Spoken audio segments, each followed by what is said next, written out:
પણ પોલીસની આ ઢીલી નીતિ અને બેવડી નીતિ એ સ્પષ્ટ થાય છે કે ગરીબો માટે જો કાયદો કોઈ ભંગ કરે તો તેમાં પોલીસનો દંડો સડસડાટ ચાલે છે।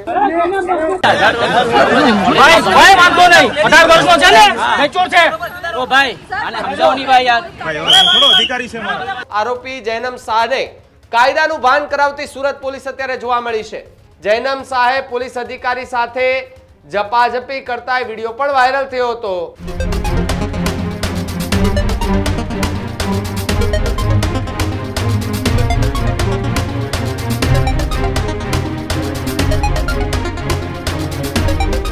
સમાચારોમાં આગળ વાત સુરતની કરીએ તો સુરતમાં પણ નબીરાઓ બેફામ બન્યા છે।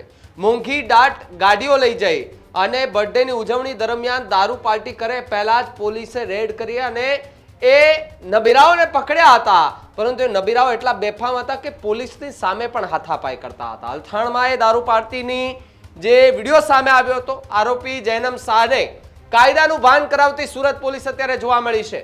થોડા દિવસ અગાઉ પોલીસે દારૂ પાર્ટી પર એ દરોડા પાડ્યા હતા અને દરોડા પાડ્યા બાદ એ બબાલ થઈ હતી। પોલીસ કાર્યવાહી સમયે સમીર શાહનો પુત્રએ ઝપાઝપી કરી હતી પોલીસ સાથે। જૈનમ શાહે પોલીસ અધિકારી સાથે ઝપાઝપી કરતા વિડીયો પણ વાયરલ થયો હતો। સુરત પોલીસે આરોપી જૈનમનો એ વરઘોડો કાઢી અને રિકન્સ્ટ્રક્શન કર્યું છે। જે ઘટના સ્થળે આખી ઘટના બની હતી ત્યાં એમને લઈ જવામાં આવ્યો। બૂટ ચપ્પલ એ વગર મોઢું જે છે ત્યારે એમના મોઢામાંથી જે ગાળો નીકળતી હતી એ જ મોઢું અત્યારે નીચે પડેલું દેખાયું છે। દારૂ પાર્ટી બાદ પોલીસ સાથે એમણે બબાલ કરી હતી। 2 નોટિસ બાદ પણ એ હાજર ન થતા જૈનમ શાહને પોલીસે પકડી અને એમની ધરપકડ કરી છે અને હવે એમનું કાયદાનું ભાન કરાવતી પોલીસ જે છે તે જોવા મળી છે। હવે ભારે પડી પોલીસ સાથે કરેલી બબાલ। જી હા, એમને એવું હતું કે કદાચ મારા પપ્પા પાસે પૈસા છે ભાઈ, હું ગમે એમ કરીને છૂટી જઈશ, પરંતુ કાયદાના જાપ્તામાં આવ્યા છો તો હવે તમારે ભોગવવું પણ પડશે। તમે તો જશો જ જેલમાં, પણ તમારી જે એસો આરામની જિંદગી હતી, તમે જે ગાડીઓમાં ફરતા હતા એ ગાડી પણ પોલીસે હાલ તો કબજે કરી લીધી છે અને અત્યારે કાર્યવાહી હાથ ધરવામાં આવી છે। મોંઘી દાટ ગાડીઓમાં ફરતા એ નબીરાઓ આ તમે જુઓ કે હવે નીચું બોઢું રાખી અને પોલીસ વેનમાં ફરવાનો વારો આવ્યો છે। સાહેબ, એ સમયે એમની સાથે કેટલી યુવતીઓ હતી, યુવકો પણ હતા।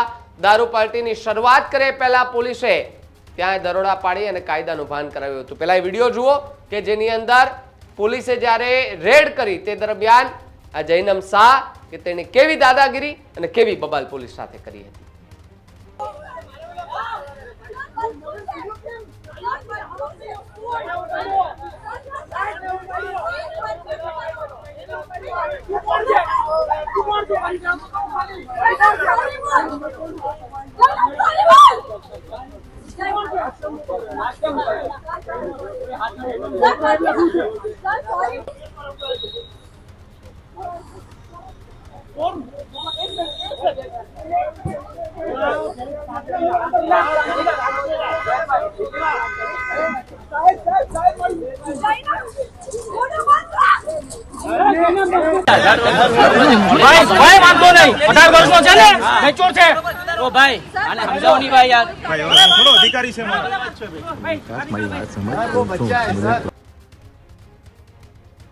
જોયું ને તમે?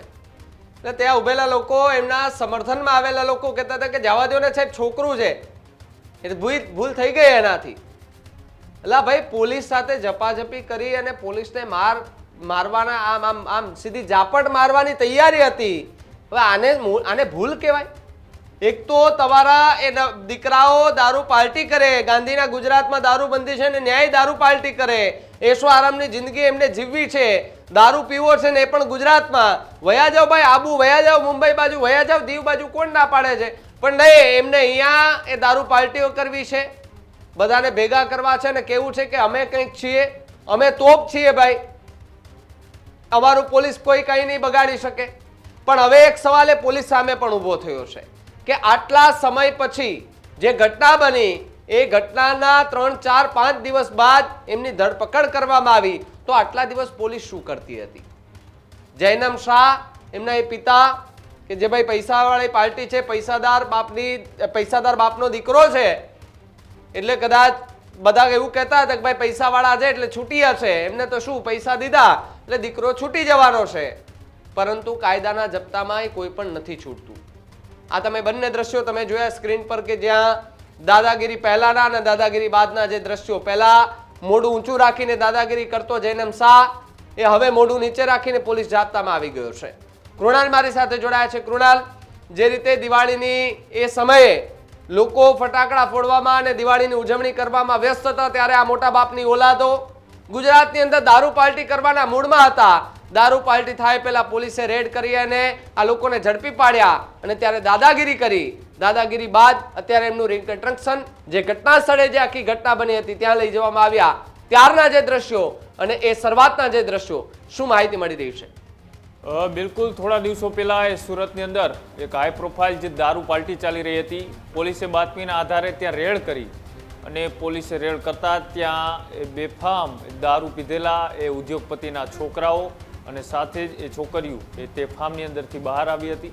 સાથે જ પોલીસે તેમની અટકાયત કરવાનો પ્રયાસ કર્યો. ત્યારે એ 19 વર્ષીય જૈનમ શાહ કે તેમના પિતા એક ઉદ્યોગપતિ છે સમીર શાહ, તેમને પોલીસ સાથે એ ઝપાઝપી કરવાનો પ્રયત્ન કર્યો, તેમની સાથે બોલાચાલી કરી અને આટલી ગંભીર ઘટના બન્યા બાદ પણ એ સુરત પોલીસ આ ઘટનાનું કોઈ પણ જગ્યાએ દર્શાવીને મીડિયાના અહેવાલ બાદ એ સુરત પોલીસ દોડતી થઈ.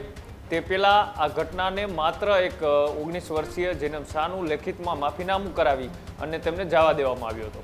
ત્યારબાદ એ સુરત પોલીસની આ નબળી અને ઢીલી કામગીરી અને સાથે જ પૈસાદાર અને વગદાર એ હોય છે તેમના દીકરાઓને અલગ રીતના ટ્રીટમેન્ટ આપતો એક અહેવાલ એ પૂરા ગુજરાતના મીડિયાની અંદર પ્રસિદ્ધ થયો અને પોલીસની આબરૂના પણ ધજાગરા થયા. એક બાજુ એ ગુજરાતના ગૃહમંત્રી એ કાયદો અને વ્યવસ્થા એ પૂરા ગુજરાતમાં એક સમાન રીતે જળવાઈ રહે, ચાહે ગરીબ હોય કે અમીર હોય, તેને લઈ તમામ પગલાઓ લેવામાં આવે છે, તમામ એવા આદેશો આપવામાં આવે છે. તેમ છતાં પણ એ લોકલ પોલીસ હોય છે એ તે કોઈ અંગત વ્યક્તિઓ સાથે પોતાનો સંબંધ એ કાયદામાં પણ એ દર્શાવે છે અને કાયદામાં જ્યારે તેમને એક સરખું ભાન કરાવવાનું હોય છે ત્યારે એ પોતાની પૈસાના જોરે અથવા તો કોઈ લાગવકના જોરે આ અધિકારીઓ એ આવા પૈસાદાર છોકરાઓને અલગ રીતના ટ્રીટમેન્ટ કરતા હોય છે. પોલીસની પછી નિવેદન પણ આવ્યું કે અમે એમની ઉપર ફરિયાદ પણ કરી છે, તેમની ધરપકડ કરવામાં આવશે, તેમને નોટિસ પાઠવી છે.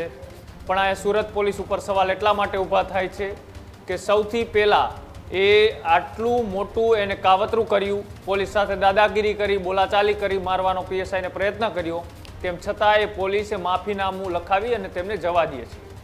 ત્યારબાદ પોલીસ દોડતી થઈ અને પોલીસે પછી કીધું કે અમે તેમની તાત્કાલિક ધરપકડ કરી, તેમનું રિકન્સ્ટ્રક્શન કરાવ્યું. પણ પોલીસની આ ઢીલી નીતિ અને બેવડી નીતિ એ સ્પષ્ટ થાય છે કે ગરીબો માટે જો કાયદો કોઈ ભંગ કરે તો તેમાં પોલીસનો દંડો સડસડાટ ચાલે છે. અને જ્યારે આવી રીતના કોઈ ઉદ્યોગપતિ કે પૈસાદારની ઓલાદ એ બેફામ રીતના એ શહેરોમાં કોઈને કચડી નાખે, દારૂ પીને રેસલિંગની જેમ કારો ચલાવે, ભૂતકાળમાં અનેક એવા કિસ્સાઓ આવ્યા છે. અમદાવાદનો તથ્ય પટેલ કાંડ હોય કે હમણાં થોડા દિવસો પહેલાં જ એ ગાંધીનગરની અંદર એ બેફામ રીતના દારૂ પી અને એક્સિડન્ટ કરીને 3 લોકોના જીવ લીધા. આવા અનેક કિસ્સાઓ થાય. ગુજરાતમાં દારૂબંધીનો પાઠ ભણાવનાર પોલીસ એ પોલીસ ખુદ નશાની હાલતમાં રોડ ઉપર રખડતી જોવા મળે અને તહેવારના સમયે એ શાંતિ અને સુરક્ષા એ પૂરા ગુજરાતની અંદર જળવાયેલી રહે તેમની જવાબદારી એ પોલીસની હોય છે. પણ ત્યારે પોલીસ પણ ક્યાંક ને ક્યાંક નશાની હાલતમાં જોવા મળી હતી. એટલે અહીંયા જે કાયદાનું ભાન પોલીસને કરાવવાનું છે, જે કાયદાનું ભાન એ તમામને એક સરખું કરાવવાનું છે, ત્યાં ક્યાંક ને ક્યાંક પોલીસની આ બેવડી નીતિ એ સુરતમાંથી ફરીથી સામે આવી છે.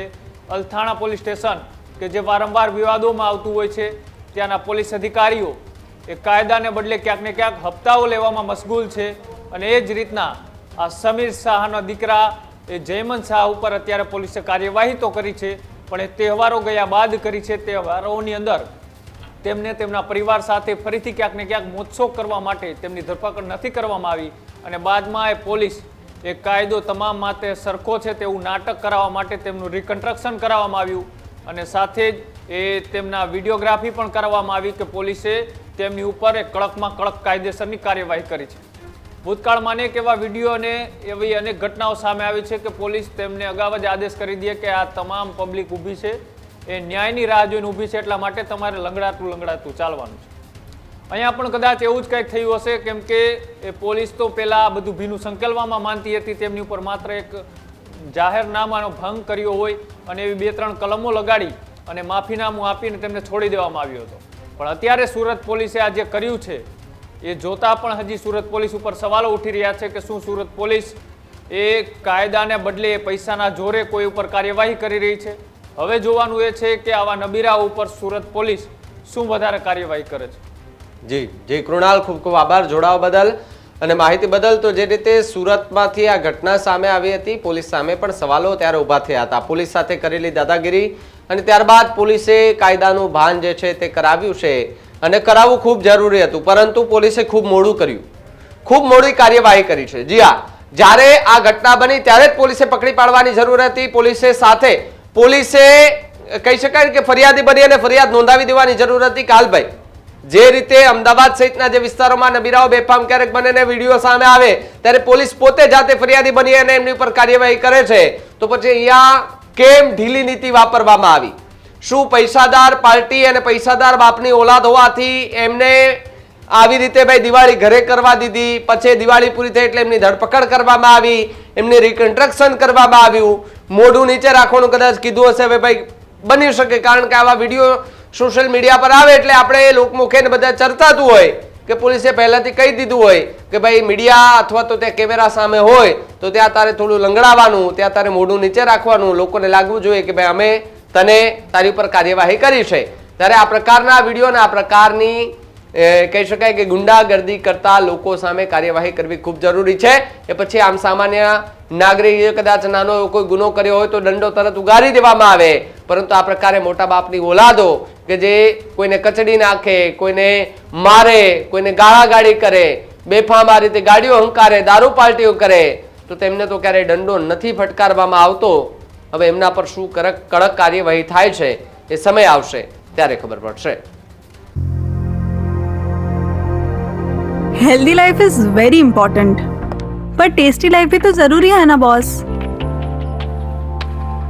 समोसा चाट से है प्यार, पर एसिडिटी से कैसे रहोगे दूर यार. Wait, we have a 3-step solution.